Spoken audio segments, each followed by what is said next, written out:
Welcome to the Thanksgiving episode of Betting with the Barbers, powered by Superbook Sports. I'm Ron Kruk with former New York Giant Tiki Barber and former Tampa Bay Buck Rondé Barber. Guys, happy Thanksgiving to you and your families. Likewise, Ron, happy Thanksgiving to you and to all of our listeners and viewers out there. Happy Thanksgiving. Hope you enjoy the Turkey Day. Well, how do you guys cook turkey? Do y'all cook it over a smoker, on the grill? What do y'all do? The store. All of it made. All of it involves fire. So you might as well take out my picture right now and just put a fire emoji, because that's what I was last week on y'all's asses. Oh, man. Right. I got everything right. I called the Indy upset of the Bills. Yep. Called the Titans pretenders. Tannehill throws 4 interceptions, and then there was that Monday night game that that was going to be. Yeah, what I mean, ended up being we usually guys serve up some turkey on Thanksgiving, but I mean today we have prepared some delicious crow, especially for Tiki, and that's because his New York Giants did go down to Rondé's Bucks 30-10 on Monday Night Football, easily covering the 11-point spread. So, Rondé, it's give it to your brother. It's all you. I am thankful that I am always right against Tiki. Oh, shut it up. You had nothing to do. You have a better team with a Hall of Fame quarterback, the GOAT, and a great coach who has a great coaching staff. And we have Joe Judge, who forced Jason Garrett on him, who's now fired Dave Gettleman, who can't draft a successful first rounder or second rounder, Will Hernandez, for that matter, in the last half a decade. So, I mean, of course you were going to win this game. The question was by how much. We looked horrible. Very horrible, and it cost Jason Garrett his job. Yes. I'm very curious. Did you guys make a side bet? Like, does someone have to wear a jersey? Are you wearing a Buccaneer jersey this I did not week? talk to him at all. I Smart refuse. Man. Well I very conspicuously, though, have red under my sweater today. Oh, I see that. Well done. And I have blue on my collar. Yes. Oh man, I wanted a side bet, like someone had to drink a quart of brown gravy at Thanksgiving or something like that. I don't know. But Tiki, hey, I know you guys had a great time out at the Wicked Wolf Tavern in Hoboken, New Jersey. How'd the watch party go? Oh, yeah, it was fantastic. Rondé was actually at the game gallivanting and socializing with everybody under the moon while I was at the Wicked Wolf Tavern in Hoboken, New Jersey. So I want to thank them. My buddy Brian Axelrod stopped by, who is a distributor of alcohol. So we had some Proper 12, Conor McGregor. Conor McGregor. Exactly. Nice. But also for Superbook for putting on an unbelievable event. There was a lot of people there. I think it was highly Giants crowd, and they were highly disappointed because the game got off the rails pretty quickly, but it was fun. We had a good time, and I thank everybody for putting that together. I enjoyed it. So did my wife, who came as well. Awesome. Great to hear. And I have to say the highlight of that game, though, was the picture of you two with Bruce Arians when he was babysitting you two. That was fantastic. Well, that's old school. I actually had a roast of Bruce on Thursday night this week. He was gracious enough to give us some time for our member guest. I got new silverware up there, by the way. Can you see it? Oh, and so he came by and I roasted him, and I asked him some pretty pointed questions about that bottle of Chivas in the corner. You got to see Tiki's tweet too. That was great, where you just circled the bottle back there. As many times as I've seen that, Ron, as many times as I've seen that picture, I've never noticed that bottle ever. And I've seen that picture hundreds of times, and I've never seen it. But that's Bruce Arians. Even though it actually might have been mine and our parents' house. I don't know. It could have been our house. Great stuff. Look it up on Twitter if you didn't see it. But guys, let's get things rolling. Week 12 is here. Unbelievable to say that. Highlighted by 3 games on Thanksgiving. Only 2 teams on bye this week. They are the Kansas City Chiefs and the Arizona Cardinals. So let's get to our first game, man. Maybe a preview of the NFC Championship game as the NFC North leading 8-3 Green Bay Packers face off against the 7-3 LA Rams, who sit in second place in the NFC West. Green Bay coming off a loss at Minnesota, and the Rams, wow, have now lost 2 in a row and just had their bye week. Packers still own the best record, guys, in the NFL against the spread at 9-1, while the Rams are upside down with a 4-6 against the spread record. The projected temperature, I did some research this week, guys, at kickoff around 36 degrees. So the not so frozen tundra of Lambeau Field. The line coming in, superbook.com. This one, guys, interesting. Green Bay opened as a -2 favorite. It is currently sitting at a pick'em, and the over-under at 47.5. I was going to go with Tiki first, but I mean, Rondé's on fire and he won the bet. So I got to toss it to Rondé first. So the Rams, like bye week, sometimes helps you, sometimes does not. If I'm a betting man and it's the pick 'em, I'm definitely taking the Pack at home. And here's why. This is still a battle of two of the best teams in the NFC. They're going to be in it at the end. I know both of them lost last week. Rams on a 2-game skid. The weather, I'm glad you mentioned that. 36 degrees, 27 degree low. So it's going to get colder as the day goes on. This is a 4:25 kick on Fox. I have one reason I'm picking Green Bay. The Rams are soft. All you have to do is watch that Monday night game where they just got run through by the San Francisco 49ers run game, and you start to say, can this team really be tough? They're front runners. All their W's except for one, I think it was Seattle. They had a halftime lead. So there's a little bit that might give you pause about the Packers because Kirk Cousins looked like a surgeon against their secondary last week. I'm sorry. And that's been my worry all along. Joe Barry, who's a good friend of mine, he was a defensive back coach here in Tampa. He called plays for 1 year in Detroit, and it was the year they did not win a football game. He's obviously gotten better. His defense is playing well, but there comes some crunch time decisions that you have to make, and it doesn't look like he did it. Justin Jefferson last week, 8 catches for 169 yards and 2 touchdowns. There wasn't really a question of who was the best receiver in that game. It wasn't Devontae Adams, right? So I asked myself, can Stafford exploit this secondary even more? They have obviously 2 of the best rushers in football in Aaron Donald and Leonard Floyd right now. On offense, the Rams have another week, possibly getting Odell more involved into this offense. And can he help replace Robert Woods? I don't know. Cooper Kupp's MVP candidate. Who knows? I'll tell you this: if the Rams don't get off to a fast start, you're going to see the Aaron Rodgers of old just demolish this football team. Wow. Devontae finally had a 100-yard game. It's a sneaky, there's a sneaky stat out there that makes me say maybe not. The Rams are 4-1 on the road this year. And I don't really know how to explain that, but they are. They've played better on the road than they have in their 2 losses at home. So all factors involved, I'm taking the Pack here in this pick 'em. Yeah, it's hard for me to disagree with this one. And as great as Raheem Morris is as a dude, I love him. He's a defensive coordinator of the Rams. It's Rondé's boy. For some reason, Jalen Ramsey, who's been so excellent his entire career, he's playing just kind of average. 58% completion percentage against. Not bad, not great either. Aaron Donald, 6.5 sacks. It's not bad. It's not great either. Leonard Floyd, 7 sacks. Not bad, not great either. They're just kind of middling right now. This Rams team on both sides of the football. And Rondé mentioned the Odell Beckham Jr. addition, and could the bye week help integrate him into this Sean McVay system? The answer is no. The only thing it's going to do is force you to think about throwing the ball to Odell Beckham Jr. We know for the last 2 teams that he's been on, the Giants and then obviously the Cleveland Browns, when you force balls to Odell Beckham Jr., they generally lead to interception. So I think the weather is the biggest part of this one.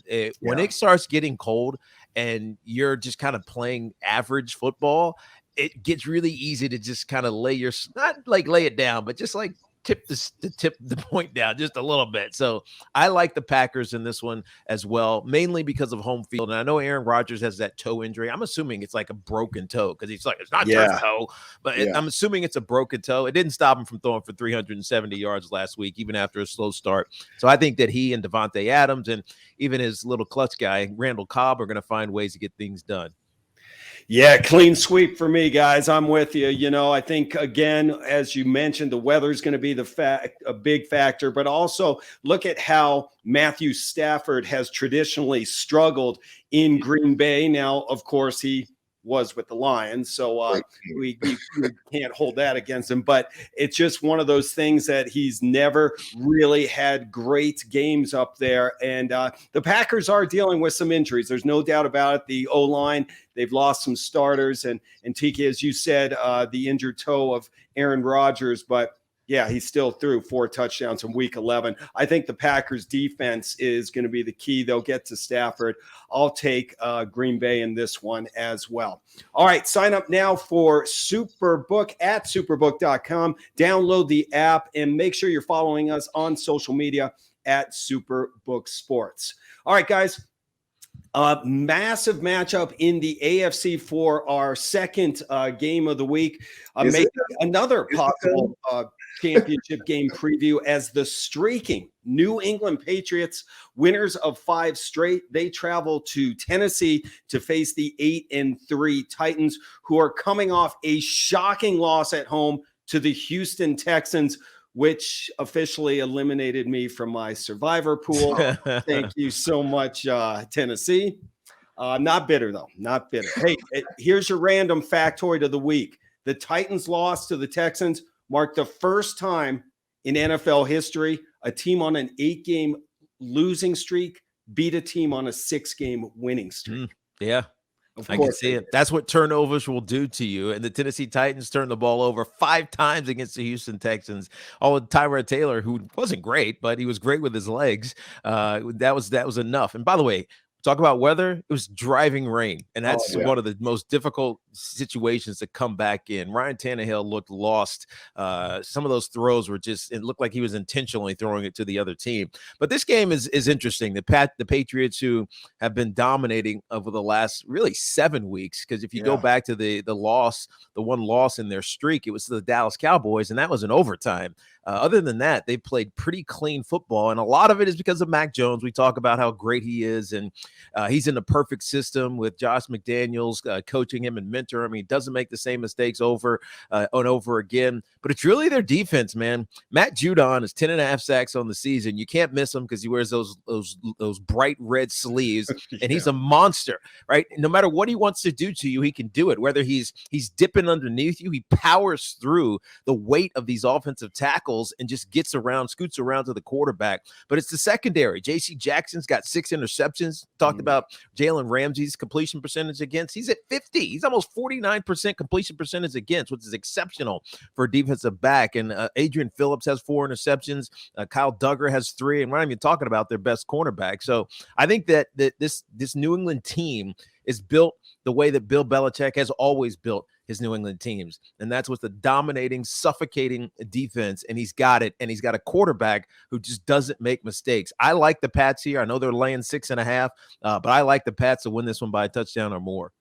And that game opened up as the Patriots 5.5, as you mentioned, Tiki, up to 6.5 now, over under 44.5. Rondé, what's your take on this game? Well, as divisive as we were last week, we are going to agree. This week, I'm sticking to my guns on this Titans team, man. They are not who their record says they are without Derrick Henry. Now, Mike Vrabel is a hell of a coach.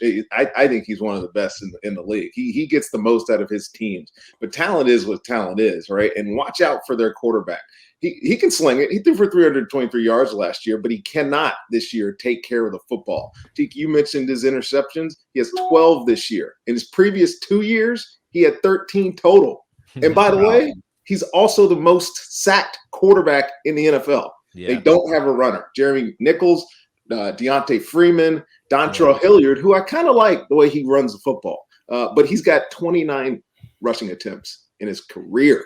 Like, Come on. It speaks for itself. Last week, Ryan Tannehill threw 52 passes. There is no way this team is winning any game, much less against a New England team that's ranked third in defense, has the most interceptions in the league, is 28 sacks, or third most in the league. And Tiki, you said J.C. Jackson isn't their best corner. J.C. Jackson's 5 interceptions this year. 6. On top of, or 6 interceptions this year. On top of the 9 he had last year, on top of the 5 he had the year before that, he's got 23 interceptions in his career. Dude was undrafted. He is the best quarterback on that football team. So you hear what I'm preaching, right? This Pats D gives up 10 points a game. It might be less than that this week. They're asking Mac Jones to do very little. He's got one 300-yard game this year. But what shocked me when I was looking into this game, only one person in the NFL, Kyler Murray, has a higher completion percentage than Mac Jones. All he does is take care of the football. He's got a great tight end that's got 7 touchdowns, Hunter Henry. Let your D win. It's a winning formula. Trust me. We won a Super Bowl doing the exact same thing. Belichick has won many Super Bowls doing the exact same thing. Take the Pats here. Titans can't score enough points to cover this. Yeah, by the way, you talk about J.C. Jackson being undrafted.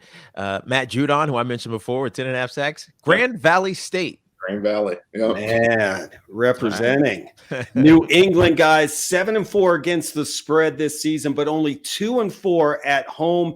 Tennessee is also 7-4 against the spread, an impressive 4-1 on the road. One of the storylines I like in this too is that Bill Belichick has never beaten Mike Vrabel, and I know. Now it's only 2 games, but listen, I mean, Vrabel knows all about, Belichick. He spent 8 seasons playing for him in New England, but the factor is no Travis Henry is really now hurting the Titans. Derrick Henry, you mean?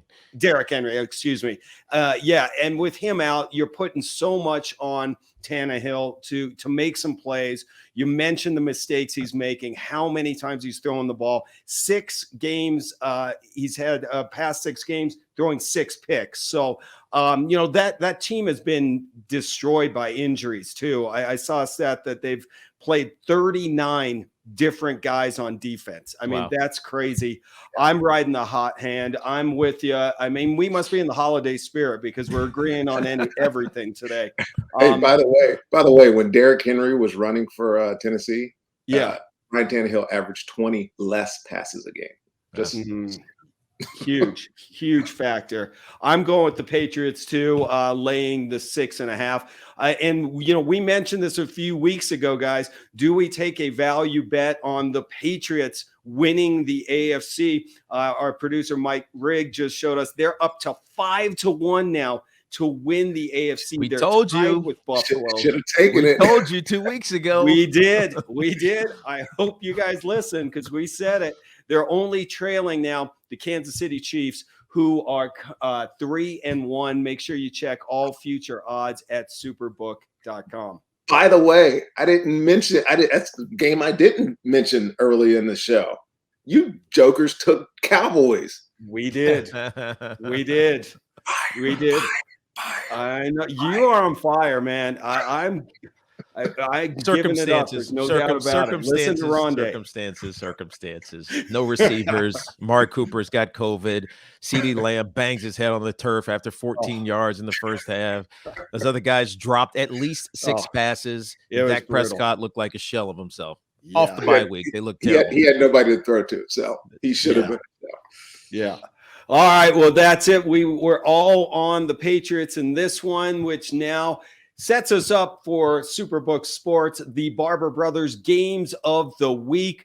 Make sure before you lock in your picks that you stay on top of the latest lines at superbook.com and download the Superbook app. All right, Tiki, you are up first. What's your game of the week? It is rivalry week in the college football landscape. We've all seen the latest college football playoff rankings. Ohio State has jumped Alabama. They're 2 in the rankings right now. And just sitting outside the top 4 is the University of Michigan.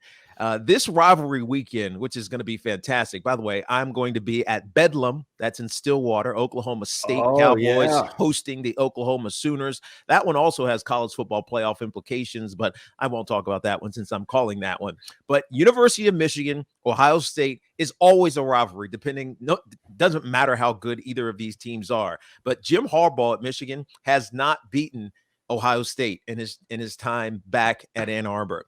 This game is the game of the weekend because so much is at stake. Obviously, the Big Ten East, whoever wins this game is in line to win the Big Ten East and then therefore play in the Big Ten Championship. And if you win the Big Ten Championship this year, if you're Ohio State or Michigan, you're guaranteed to be in the college football playoff. So this game has a ton of implications.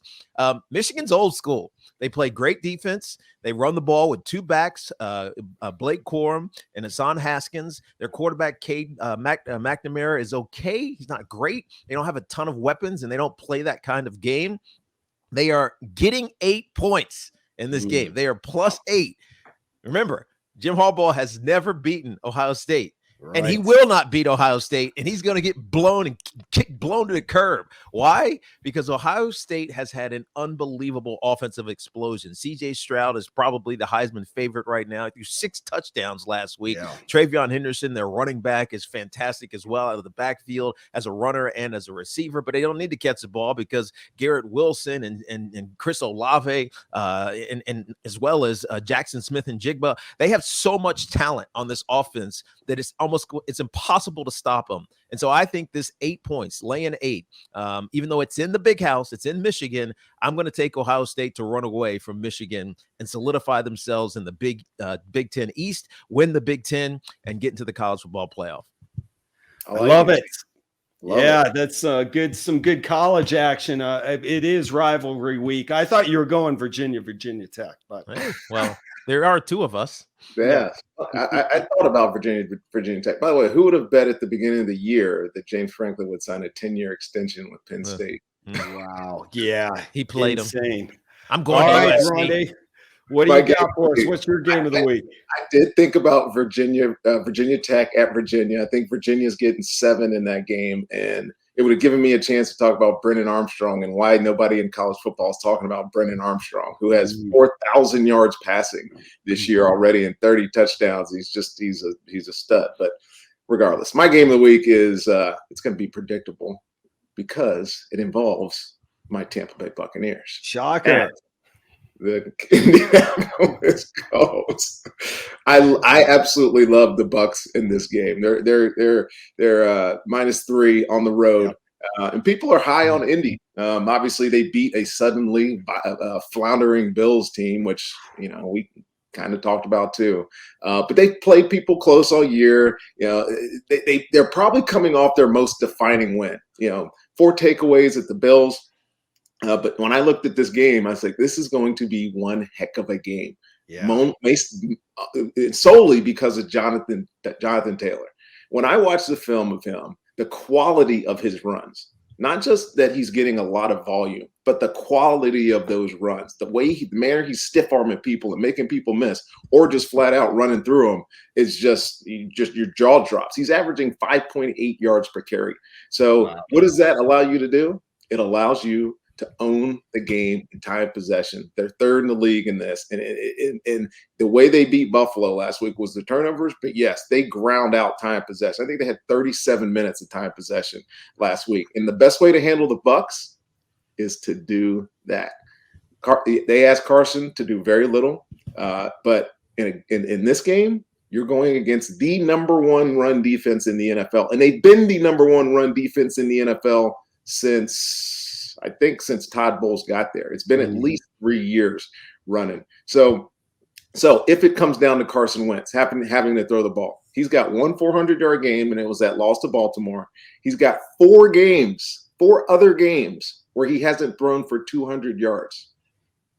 I think it's going to be one of those games because Tampa Bay looked really good last week. They finally looked like a team that is going to repeat. They got off their 2-game skid. Brady looked rhythmic. Byron Leftwich had by far his best play calling game of the year. They got Gronk back, which was, if you watch the game, you saw how important he was. And I just feel like whenever there's close games and Tom Brady's involved, they're going to win. Their defense is playing better. So if they got to go score a touchdown at the end of the game, they at least cover this 3 points. So I'm going with the Bucks. I do respect both of these coaches, Frank Reich and Bruce Arians. They are really respected, and they'll get their teams ready to play. But I think the Bucks are just too good in this one. All right, Rondé going with his Tampa Bay Bucks, who come into this game 4-6 against the spread. But they covered last week. As I'm sorry, Tiki, didn't mean to bring that back up, but they might be turning things around. They come in. They are currently, according to Superbook.com, they are a -3 favorite on the road at Indy. Well, guys, great stuff.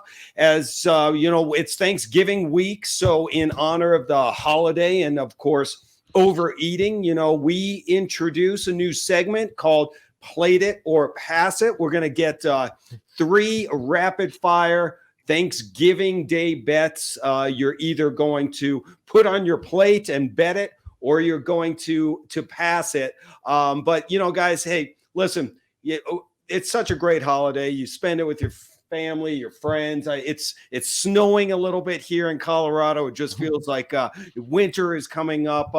Just give us some thoughts on what what are some of your favorite Thanksgiving family traditions? Yeah, these have had to be reinstituted because for much of our lives, going back really to college, we didn't have Thanksgiving. We were playing football. We were amongst our college teammates and friends that were staying on grounds while the Thanksgiving holiday happened. And then you get to the NFL, you're obviously playing. So for 15 years for me and for 26 for Rondé, no, 22, 21 or so for Rondé, we really didn't do anything for Thanksgiving. But now it's about family. It's about getting together. I'm traveling this weekend, as I mentioned before. So I'll be out in Oklahoma. There's a good chance that I'll get to see my father out there, which will be great. Awesome. Maybe my half brother and half sister. And so for me, it's still a little bit of a travel, but it's toned down a little bit more than it has been in the past. Well, I think the best thing about Thanksgiving, at least for me this year, is that I'm not hosting anybody. I'm going to my mother-in-law's house, and then I get to go do Friendsgiving, which is a lot better than having 1,000 people coming over to my house. And then Friday I'll get to go play golf. So. Of course, we knew it was coming. Exactly. I mean, there's somehow you were working in a round or two. I got to start keeping a bottle of whiskey. Mike Rigg just told me you got to mention that you're playing golf. And I was like, well, I am, so I might as well mention it. I got to start keeping a bottle of whiskey next to me, so every time Rondé talks about golf, I take a shot. But then I'll be hammered for my Moose and Maggie hit, which is local WFAN, right after this show. So. Yes, you will. Improve your performance. Under. Go with the over. It's great, guys. No, same thing with me. It's all about family, and I'm with you, Rondé. For the first time in a while, we are not hosting, so we are doing appetizers, and we will play some football in the backyard. That's a tradition. So, but it's going to be fun, and I can't wait. It's we always overeat, and that's why we're basically going to do some rapid fire bets here with Plate It or Pass It. We're focusing, guys, on the Thanksgiving Day games. 3 games going on, and our first one we're going to go with.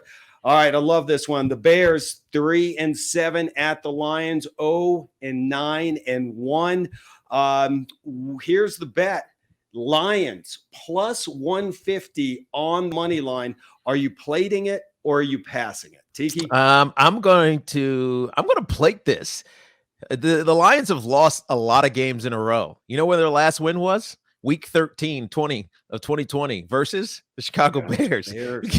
Give me that one. By the way, DeAndre Swift has started to play great football, 130 and 136 yards rushing in the last couple of games. Late season fantasy pickup, might want to be him. So I'm going to plate that one. I'll agree with you in the spirit of us agreeing, because look, they got to win at some point, right? Yeah, I don't like Chicago at all, at all.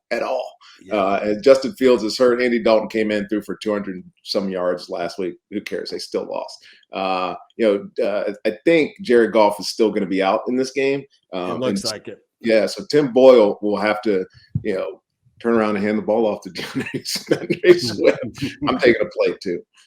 I love it. We said this a few weeks ago. Would the Lions go 0-17? We all said no. And I predicted this would be the game that the Lions won. I'm staying with it. And I'm taking them on the money line as well. I mean, they can't win, but they can cover the spread. They're 6-4 against the spread. So yeah. I think that trend changes this week. I'm going with the Lions on Thanksgiving. All right. So we, number 2, our second game on Plate It or Pass It. We've got the Raiders. Oh man, what is happening in Vegas? The Raiders 5-5 traveling to Dallas to take on the 7-3 Cowboys. Guys, Vegas Raiders are +8. Are you plating it or are you passing on it, Rondé? I'm passing on this one. The Raiders have given up even on Rich Bisaccia, who I love. They are playing so inconsistent on offense, and on defense they are a complete shell of themselves. They let Joe Mixon run for 180 yards last week or something, 130 yards last week. Yep. And I was looking at a stat, 5th time. That's the 5th time this year that the Raiders have allowed a running back to go over 140 yards, or a team to rush for 140 yards. That is just ridiculous. So -8, it could go to more, man. Dallas is going to rebound. We know that Dak Prescott and Ezekiel Elliott are not going to have repeat bad days. This is Cowboys all the way. Yeah, I'm going to plate this one as well. I'm going to disagree for the first time today. Finally, here we go. Because the Cowboys, they made some adjustments to their offensive line. Longtime starting guard Connor Williams was benched for another Connor McGovern, and he got abused, severely abused by Chris Jones of the Kansas City Chiefs. Chris Jones had 3.5 sacks against them. It was embarrassing, and that's why Dak Prescott felt under pressure. Zeke didn't run the ball well. I think that continues. Max Crosby, he only has 5 sacks on the seasons, but he's leading the league in QB pressures and second in the league in QB hits. And so they can get after this Cowboys team. I think they keep this one close. I'm going to plate 8. All right. I love it. A couple of just stats coming in. Dallas 6-1 against the spread over their last 7 home games. Raiders 2-5 against the spread, their last 7 road contests. All right, final game for Plate It or Pass It. We've got the Buffalo Bills traveling to New Orleans to take on the Saints. Buffalo 6-4, Saints 5-5. Guys, we've had some major line movement in this one. Buffalo opened as a -4.5 favorite. The current line, according to superbook.com, is Buffalo -6.5 on the road. Guys, are we plating it or are we passing it? I'm going to plate this one. Also, I'm plating all of these. It's Thanksgiving, man. You got to eat. You got to eat. Look, Buffalo played horrible last week, mainly because of the turnovers, which we mentioned, but also because they got behind against a team that could 4-minute the hell out of you for 3 quarters, and that's the Indianapolis Colts. They could just run downhill. That's what Ronnie was talking about, and Buffalo didn't have a solution for it. They still have the number 1 number 1 overall defense going into last week. I think it was an anomaly game. I think they need to get back to spreading themselves out, playing 11 personnel instead of that 12 and 21 that they tried to throw on the field. It's not what their personnel is dictated towards. And New Orleans is faltering right now. I love Sean Payton. He's my dude. But Trevor Siemian is just not ever going to be able to get it done for you, no matter how many fourth quarter touchdowns with 6 minutes to go in the game he threw. I'm also playing this one. I mean, come on. Trevor Siemian, good chance that Alvin Kamara is not playing. This defense, who was, if you watched them just a month ago, looked like one of the best units in the NFL, is now just sieving yards. And to ask this offense, to ask Sean Payton to put his offense out there against a team in Buffalo whose defense is still number 1 in the league, and people keep saying, "Oh, is the Buffalo defense slipping?" Look, every great defense has a bad game. They had a bad game. They are a good defense and number 1 in the league for a reason. They are going to eat on Sunday or on Thursday in the Superdome. Take this, man. There's the Bills. Josh Allen will not continue to be this bad. Yeah, I think he turns it around too. Keep an eye on that line and if Kamara is going to play or not. Mm-hmm. And you mentioned Simeon. Yeah, after he took over for Winston, he got that win when he stepped into the game. But since then, 0-3. Yep. So that is, I'm plating that too. We are feasting on Thanksgiving with laying some numbers, but I love it, guys. And that's going to lead us now to our viewer question of the week. Superbook is giving you a chance to hang with the Barber brothers in Las Vegas on Super Bowl weekend. That's February 12th and 13th. All you have to do, send us a question via Twitter. And if your question is picked and I read it on air, you automatically are entered into the drawing. Hit us up at Superbook Sports, at Rondé Barber, at Tiki Barber, and at R Kruk, and you're in. It's just that simple. And speaking of simple, we have a really straightforward, simple question this week, fellas. It's coming in from the fight analyst via Twitter. He simply asks, who's the better looking barber? Oh boy. Ding, ding. It depends on whether or not you like facial hair. We look the same. Rondé's going epic with that beard. It's getting to the point where it's graying. You're starting to look like Ed Reed. It's not to the point. It's past the point. It's past the point. It's going to be fully gray soon. So it's all personal preference. Do you want it nice and clean? Or do you want it hirsute? Look how fat his head is. Look how nice and narrow and chiseled my jawline is. Wait, you should have seen me when I was 30 pounds heavier playing football. Talk about meathead. I've got a lot of compliments about my beard. Thank you very much. That's because you do groom it well. Like you started to groom it well. How long? It's been this has probably been 2 months. It doesn't grow like long. It just kind of gets grayer. Mm-hmm. Yep, I know that feeling too. That was a long answer. The short answer is me, by the way. Yeah. Adjudicated by the shorter answer, me. There you go. That's what I was expecting. I mean, we opened the show with, some smack talk about the Bucks and the Giants, and the love fest began, and we agreed with everything. And now we end with the disagreement on this question. That's the way you do it. I mean, well done, guys. We are identical, so I mean, does it really matter? No.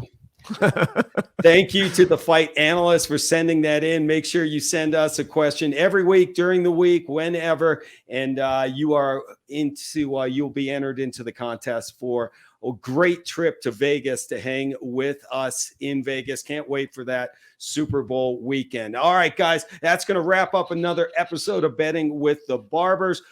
Again, happy Thanksgiving to you guys and your families. Any final thoughts before we kick off on Thursday? Yes, obviously happy Thanksgiving, but also another thank you to the Wicked Wolf Tavern. If you go there on Saturdays, it's chaos. It's like you're back in college. Nice. On Sundays, it's a little bit more tame because all the people who were drunk the night before are just taming watching football. So thank you, Wicked Wolf. Hope people go shout them out in Hoboken. And happy Thanksgiving.